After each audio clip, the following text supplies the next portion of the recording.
आप इंदिरा जी और नेहरू को गाली देते हैं, नेहरू को छोटा नहीं कर पाएंगे। नेहरू का साथ आइंस्टीन, नेहरू का नाम आइंस्टीन के साथ लिया जाता था और आपका नाम एप्स्टीन के साथ लिया जाता है। हम करें बात दलीलों से तो रद्द होती है, उनके होठों की खामोशी भी सनद होती है। कुछ न कहने से भी छिन जाता है एजाज़े सुखन, जुल्म सहने से भी जालिम की मदद होती है।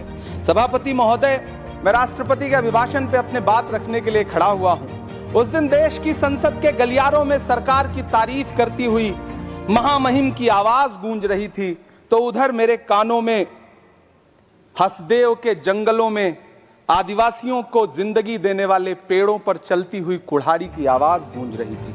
सभापति महोदय, इस तरफ महामहिम के भाषण पर प्रधानमंत्री जी संसद की मेज थपथपा रहे थे और उधर उत्तराखंड की अभागी बिटिया अंकिता भंडारी के इंसाफ की आवाजें मध्यम पड़ती जा रही थीं, जो आज भी पूछ रही हैं कि आखिर वो वीआईपी कौन था जिसके लिए अंकिता भंडारी को मार दिया गया।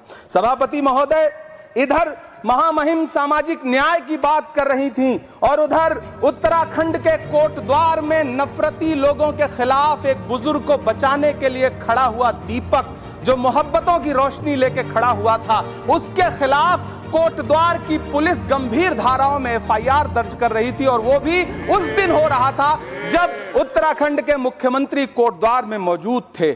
ये नया भारत है जहां दंगाइयों के खिलाफ एफआईआर नहीं होते, बल्कि अमन और मोहब्बत की बात करने वालों के खिलाफ एफआईआर दर्ज होता है। यह नया भारत है जहां असम का चीफ मिनिस्टर खुलेआम संवैधानिक प्रोटोकॉल तोड़कर कहता है कि मुसलमानों को इतना टॉर्चर करो कि वो राज्य छोड़ने पर मजबूर हो जाएं। वो कहता है कि अगर कोई मियां रिक्शा वाला 5 रुपए मांगो तो उसे 4 रुपए दो ताकि वो परेशान हो सके। ये नया भारत है जहां बरेली में खाली घर में नमाज पढ़ने पर पुलिस मुकदमा दर्ज करती है।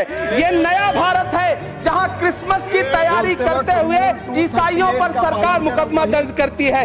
ये नया भारत है जहां जम्मू कश्मीर में नीट का एग्जाम क्वालिफाई करने वाले 50 बच्चों में अगर 42 मुसलमान होते हैं तो फिर मेडिकल कॉलेज की मान्यता ही रद्द होती है और जश्न मनाया जाता है। महामहिम राष्ट्रपति का भाषण में सुन रहा था। सर, यह नया भारत है जहां मध्य प्रदेश के बैतूल में बच्चों के स्कूल बनवा रहे मोहम्मद नईम का घर स्कूल इसलिए तुड़वा दिया जाता है क्योंकि वो स्कूल बनवा रहे थे। ये नया भारत है जहां कोर्ट का स्टे होने के बावजूद बनारस की दाल मंडी में सैकड़ों दुकानें तोड़ी जा रही हैं क्योंकि रास्ता चौड़ा करना है। सभापति महोदय, मैं आपसे कहना चाहता हूं कि जो पीढ़ी अपने बुजुर्गों को गाली देती है उसके साथ प्रकृति इंसाफ करती है। आप इंदिरा जी और नेहरू को